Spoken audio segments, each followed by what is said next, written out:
You don't have much Albritton enthusiasm in that introduction, Philip. It sounded a little lackluster. Well, my luster is lacking. I think it may be because you are not excited about horses as I am. I get excited when it comes to horses. Yeah, well, I'm no more excited about horses than I am about cars or spaghetti or whatever else we've been talking about on all these episodes. Well, maybe that's our problem. Maybe that's why we only have 3 listeners. But yeah, you're right. Today's episode is about horses. And it was your choice. Now, had you given me the choice, I would have chose horses any day of the week because I love horses. Well, I had an empty slot there, episode 20, in my grouping of 4s, and first thing that came up was, let's just talk about horses. Lloyd's going to talk about horses anyway when we get going. I'm going to turn every conversation about horses. That's right. That's right. I'll start it with a quick story. Oh, of course. Papa Albritton, our paternal grandpa, yes. Papa loved horses, but he hated mules. He never owned a mule. Papa never plowed a mule because Papa would not ride a mule.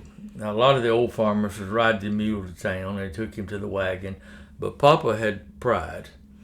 He would not be seen riding a mule, but he could have a horse, and he could ride the horse to town or ride him, across the holler, and he could also plow him or pull the wagon. So Papa loved horses, and he always had horses for working. Papa never allowed nothing around his place that didn't work, except maybe Daddy. But anyway, Papa loved horses and Daddy loved horses, and when we were growing up, we had horses from the time I was a little boy, and I grew to love them. I was thinking about that early this morning when I was thinking about what we were going to talk about, the horses, and I'm thinking, I remember that the horse played a bigger part in yours and Ronnie's adolescent and teenage years than mine and Gregory's. By the time we got big enough, we rode on the horse sometimes, and we would try it by ourselves sometimes, but it wasn't as big a part of life back then as what you and Ronnie experienced, right? That's true. That's true. Did you nail that down as to what that was about? Just the difference in era. By the time I became a teenager, I was wanting a motorcycle, and we had left the farm. We didn't have need for a house. We left Nokomis and moved to Pensacola. There was no place to have a horse, anything like that. But even before that, even in Nokomis, when I was, 8, 10, 12, and you and Ronnie were riding the horses to the creek and everything, I'd rather walk with my buddies, around running along the road, walking. Well, oddly enough, all of our friends had horses as well. It was not necessarily so with all of your friends. Yeah, right. Yeah. But we all had horses. Jim Lee had a horse. Mm-hmm. Joe Hubbard had a horse. Melvin Carpenter had a horse. And we'd get together and just ride and play cowboys and all around through the woods, regularly. Well, that probably had a lot to do with that. Yeah. Because by the time I was up running around playing in Nokomis, it was with the Johnson boys. They didn't have no horse. Gregory didn't have a horse. Gregory was younger. He just went along with us and Avis sometimes. But we didn't have that horse as our transportation mode. Mm-hmm. We'd either walk or we'd get Daddy to take us, a group of us, to the creek, or you and Ronnie would take us to the creek, or That's right. something. But we weren't, we didn't fall in love with the horse, the transportation back then. No, we were past the horse and buggy days when we were growing up, but it was more of a novelty. Yeah, Daddy had, in his years that he grew up in, the Depression years, Papa plowed for a living. He farmed with a horse, plowing. And so Daddy had an opportunity to develop a love and affinity for the horse as a more integral part of their livelihood. When we grew up, it was more of a pleasure thing. Daddy would plow a garden maybe with a horse, and he always treasured a plow horse. If he could make a deal on a good plow horse, that was a value, but he didn't need him. He didn't need him for plowing. I know those, our parents and that generation didn't come up with television. As a general rule, they didn't have television until later on. When we were kids, the television came out. And when television came on the scene, they had all these westerns, and all the cowboys rode the horses. And so that enamored everybody to horses also, I think, at that point. Well, think about this though. Daddy loved westerns as well, but he didn't love them from television because he didn't have a television until after World War II. But he went to the movies. All those cowboy movies that we used to watch on television, aside from the series, like Gunsmoke and Paladin, Right. they were made in the 1930s. And they were at the theater. They were at the theater. Oh, did Daddy go to the theater a lot? He went to the theater. Yeah, I heard he talked about all those cowboy movies. In fact, many of them, or I'll say some of them, I would see an old Western on TV, and I would recognize the storyline because Daddy had told us the story. Well, that of that Western movie. That explains and I would recognize his love for horses a lot. I don't know about the generation before that. I think that was just tied to the horse and buggy days. I think Daddy was a fan of Gene Autry. He was a big fan of Gene Autry. He liked Gene Autry better than Roy Rogers. But Roy and Gene were big matinee idols for him. Yeah. And the what they call the B-Western movie, where the good guy wears a big old huge white hat and he rides a white horse.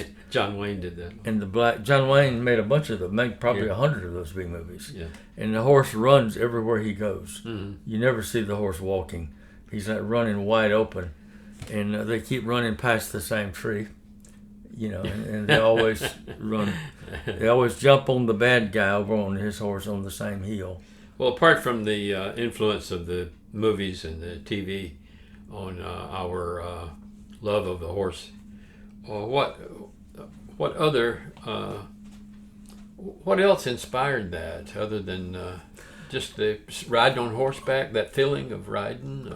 I think that the role that the horse played in American history, particularly in world history, actually, in wars and so forth. Transportation, a horse could carry somebody and go a whole lot faster than a man could. He could carry a man. He could carry supplies. The whole development of the world depended on the horse as a beast of burden. Yeah, and they can go places where cars can't. Still can. Yeah. Yeah, mountain trails and things like that. So there's a good reason why we love the horse.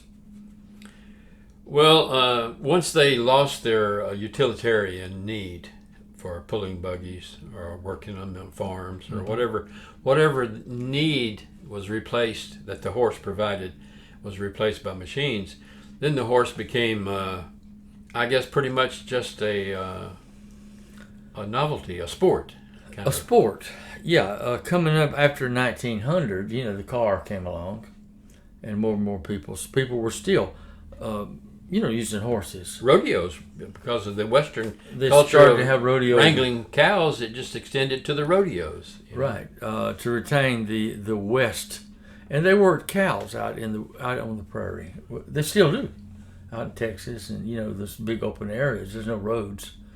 And but they don't use horses all the time now. They still do some. They use horses a lot. Oh, really? Yeah. Well, because they got to go back up in little hard areas and pull a cow out of the brambles and so forth. They use horses for all that. Yeah, but back in the 1800s and all, when the West was being tamed, the Army rode horses, the Wranglers rode horses, cattle drivers. Everything was the horse played a much bigger role. And once that was superseded by automation, they played a less role in that regard and became more of a sport, jumping, or rodeos, or that what's that called where the girls ride them around in circles? Barrel racing and stuff like that. And then people just owned their own horse or horses, and they had their own little farm.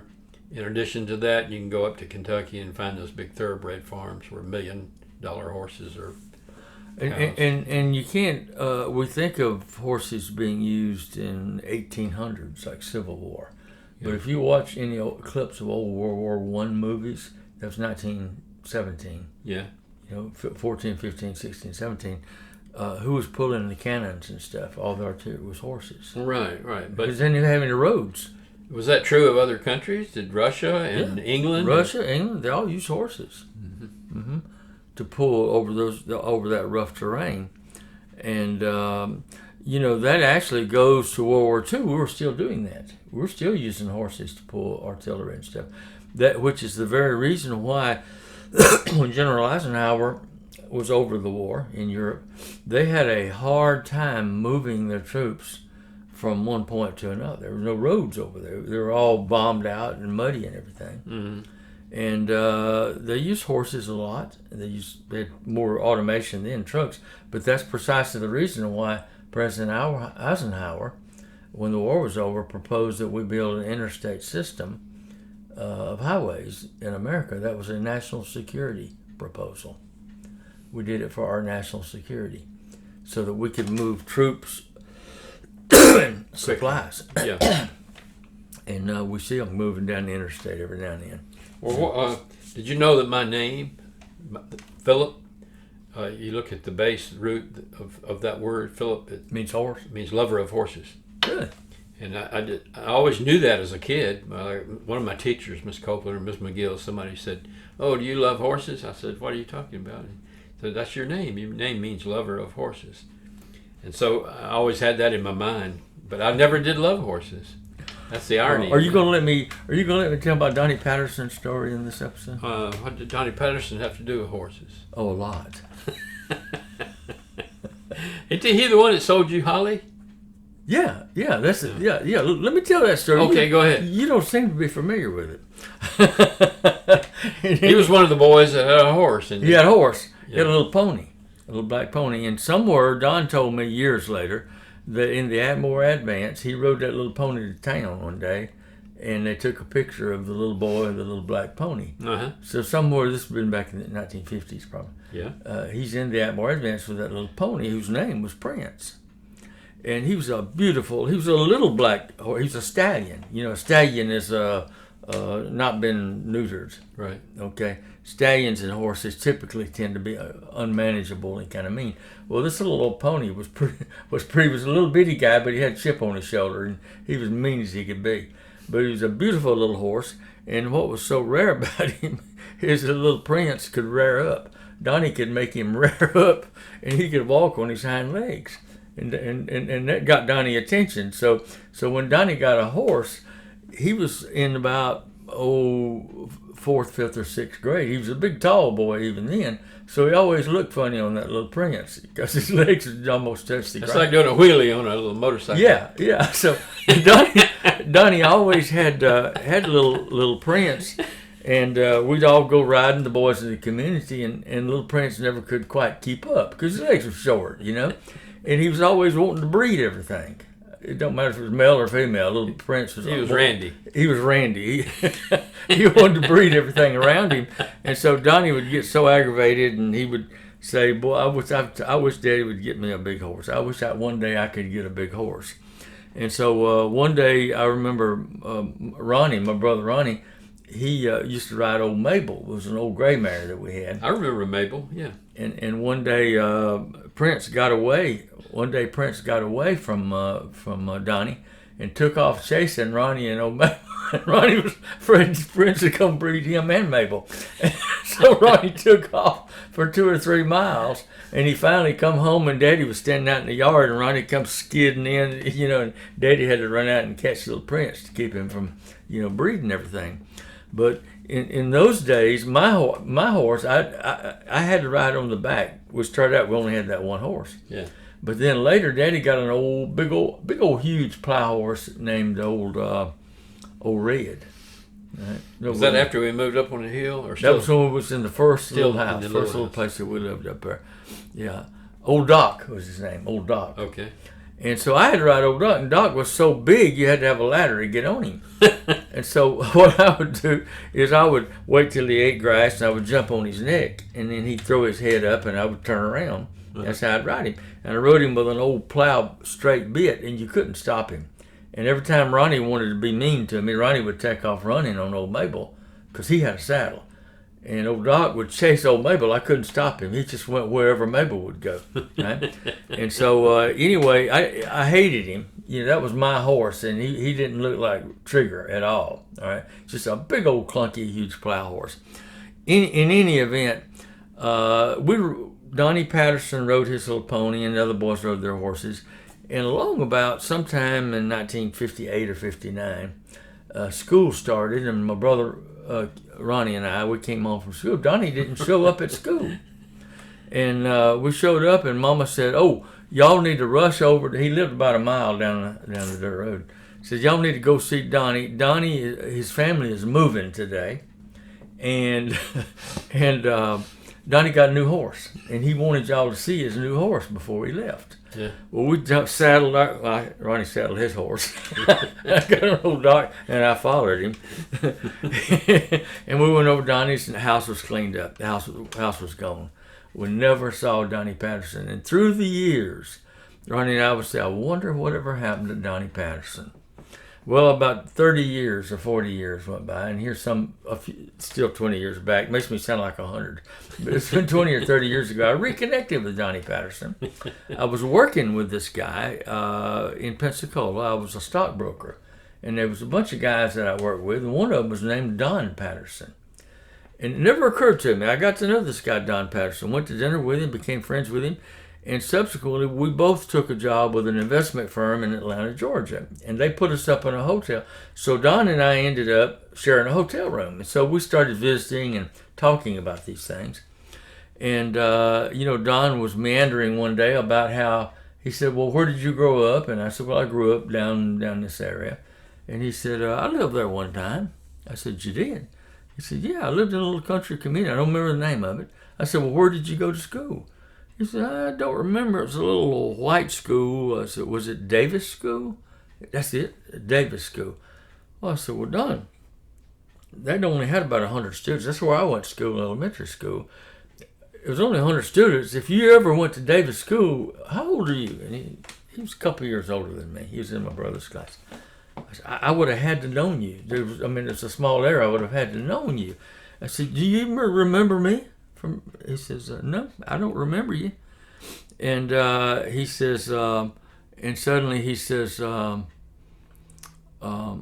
he says something about I had a little pony.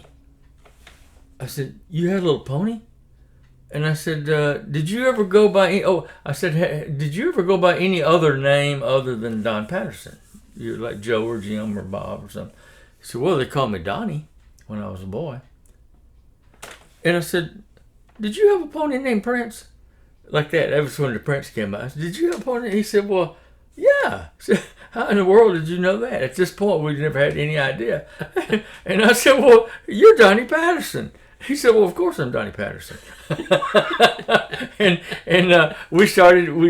I said, "And you don't remember me?" He said, "No, I don't remember you, but I do remember there's one boy that we played with that had this big old plow horse. The only way he could get on him was the horse would eat grass and he'd jump on his neck."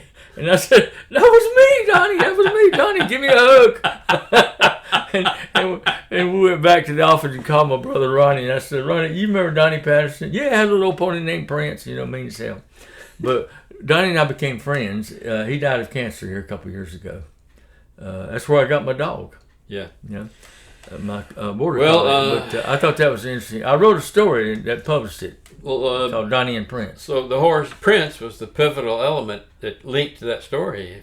Prince. Finally, that was how you connected. And he was a horse, yeah. Yeah. Well, I finally connected it, but that's all the story. It always feels like a good story always, you finally get to the point. If you get to the point right away, the story is over. It's kind of like the punchline to a joke. You can't deliver the punchline until you get to the end. You got it? Yeah, well, what's we got there, 21? Oh, yeah, we got plenty of time. Aside from But Philip, let me just add this. I've heard people, it's not just me. I love horses. I love the smell of a horse. I don't love the smell of a dog. I love dogs, but I don't love the smell of a dog. But I love the smell of a horse. I even love the smell of horse poop. Now, I just recently watched. I watched They're a limited series on Netflix about this guy worked in the national park in Yosemite. He was like a park ranger, a federal agent that worked with the park rangers, and he was trying to solve this crime in the park. And he had two horses, and he rode his horse everywhere because he could go places up in those mountains that he couldn't with a car or an ATV or something.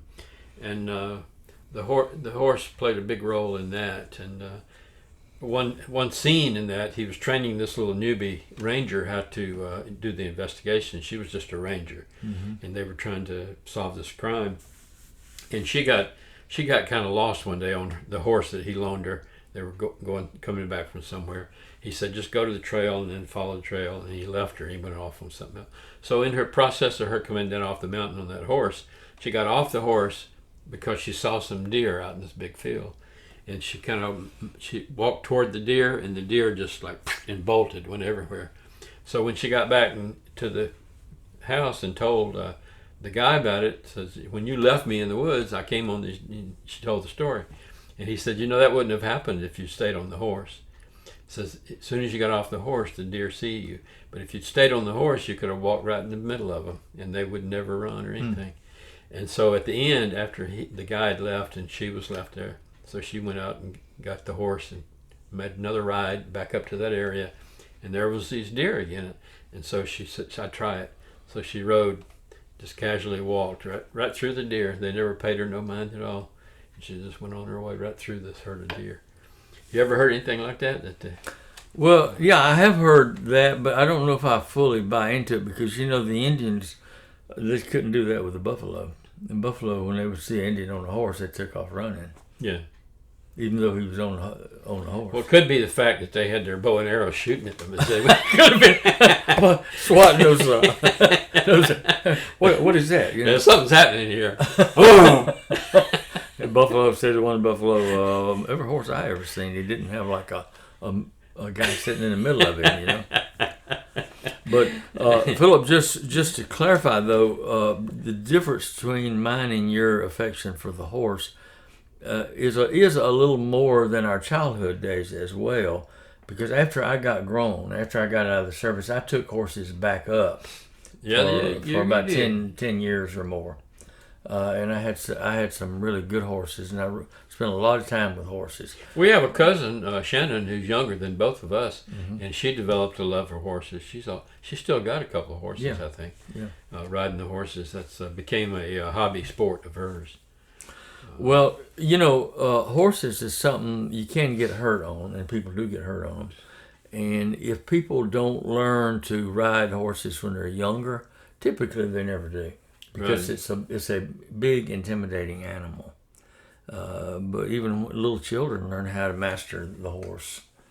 Well, I have been told by people who in in the motorcycling community, which I love, the motorcycles and riding with those people. I've been told by some of them who also ride horses, that riding the motorcycle is very much like riding the horse out in the wilderness or in the woods or somewhere, riding the motorcycle by yourself, nobody else around you. You're close to the elements, even though it's automated and fast and you're going through the wind faster. It's very similar to riding a horse in sitting on the saddle, your hands on the controls. But other than that, I don't see any correlation to me in my love for motorcycles and horses, because it's a living creature. I think I always feared the living creature would run away with me. It has its own mind. Yeah. And they will do that. I think probably the most common element is getting out into nature. Now, when I had my horses, particularly as an adult and as a child, I could go ride for hours, even all day long, out in the woods, ride woods trails and gullies, and it was just exhilarating, to get out and smell the smells. Well, the horse has taken on kind of now they're a lot of times you hear they round up horses for dog food that are wild and stuff, and there was back when I was an adult with horses. The meat packers used to buy horse meat. You could go to the horse sales, and if you had a big old clumsy horse it could be crippled, they would go buy them just like they buy cows. They would buy them pound on a hoof, hogs and cows. They would buy horses and put them in dog meat. Right? Yeah. But because of America's love for horses, somebody, I guess some Wyoming or Texas senator, somehow or another got a law passed that we don't eat horse meat anymore. They do in Europe. They do in Europe. When I was over there on my mission. They do in Europe. But we don't. So when you go to the sales, when they buy the horse now, they buy the horse for his intrinsic value. If he's a champion roping horse or comes from a line of performers as an athlete, a reining horse or something like that, a trotter, a jumper, a horse is not just a horse. They're bred for different things, but their value is based on that intrinsic value. So somebody that just wants a saddle horse to ride out on the farm, to ride trails with, where do you base the price of that horse on? There used to be even bloodline, I guess, is really the basis nowadays. You have to kind of be an athlete and be performing with that horse, earning money or something, and that's where the value comes from. But just to say, I want to buy my little girl a horse, you got to build a fence. You got to have a pasture. Right. They're very costly to maintain a horse. Well, where do Shetland ponies come in? What genetically? Do you know where they came from? Little horses, I guess. You're thinking about the mule. Now the mule comes No, I'm from... talking about the small horses, Shetland ponies. I don't know. It's just a little horse is all I know. There is an area in England, in the British Isles, called Shetland, and some of these small horses, small ponies, are from there. Mm-hmm. And they brought some over at some point in history, in the last 100 years, and put them in this state park in the Highlands of North Carolina. Highlands, they call it the Highlands State Park. And you can go in there and you're walking around through the trail. Sometimes you can come across some of these small horses that came from Shetland, England. How about that? But, the little girls or whatever, they would always have their picture on a Shetland pony. Mm-hmm. They had a Seinfeld episode about the Shetland pony. Yeah, I know. I always think about that. Well, speaking of the TV shows, we're almost to the end of our time here. We can't finish without talking about our beloved horses that are in the TV shows. Hello, Wilbur. Mr. Ed. Oh, Mr. Ed, yeah. And, Trigger. Did you know that the voice of Mr. Ed was what was his name? Rocky Lane. Rocky Lane. Guy used to play a cowboy hero who wore two guns on the B movies. He was Mr. He was Ed's the voice of Mr. Ed, yeah. Rocky Lane. And of course, you had Trigger, the most famous horse there ever was on TV. Roy Rogers Trigger. Yeah, has to be Trigger. What was his Dale Evans horse? Buttercup. Buttermilk. Buttermilk. Oh. Yeah, she rode a gray kind of buckskin horse named Buttermilk. And then Gene Autry's horse, his horse was Champion. Hi-O Silver, Lone Ranger. Silver, that was the Lone Ranger's horse. And then Rex Allen, I used to call him Rex Salad. Rex Allen had a horse named Coco. And the Cowboys all had their horse. Yeah. And it was part of the whole presentation. Gene Autry would sing with his horse standing there with him. Yeah. Well, they tried to make a singing cowboy out of John Wayne, Yeah. He couldn't sing worth a flip, but he said, "Happy trails, pilgrim, to you." He kept wanting to put that word pilgrim in everything. And walk with that swagger. He couldn't hold his guitar and walk like that. John Wayne perfected that walk. Real cowboy boots, I don't know whether you knew this because you didn't ride as much as I did. Yeah. It's one of the trivias I picked up. They had a longer heel. Yeah. The reason is so their foot would not slip through the stirrup. Yeah. But that was terrible for walking. So when a cowboy got off of his horse, he naturally had to walk like a model, like a female model, or change into his sneakers, or put on his sneakers. Yeah, but a cowboy in sneakers just never would fly. I didn't like it. I wouldn't watch it a second time. Saw John Wayne with sneakers, but that's why John Wayne walked, because he had those heels and he walked forward. Yeah, I know. He had to walk that way. Yeah, okay. Well, let's shut her down here, Luke. We spent 30 minutes talking about horses, and I didn't know we was going to be able to fill the time. Well, I could have told you. We could talk 2 or 3 more programs about horses. Yeah. Maybe we'd slip 1 or 2 So, you have any idea what our next episode should be about? No, not off the top of my head. But we'll think of something. Or you'll think of something. Right. Yeah. Okay, we'll see y'all next time. Okay. Goober said, hey. Yeah, Ava's corrected you on one. Goober said hello. Hi. No, you said Goober said hello. Oh, Ava's okay. wrote back. Goober said hey, not hello.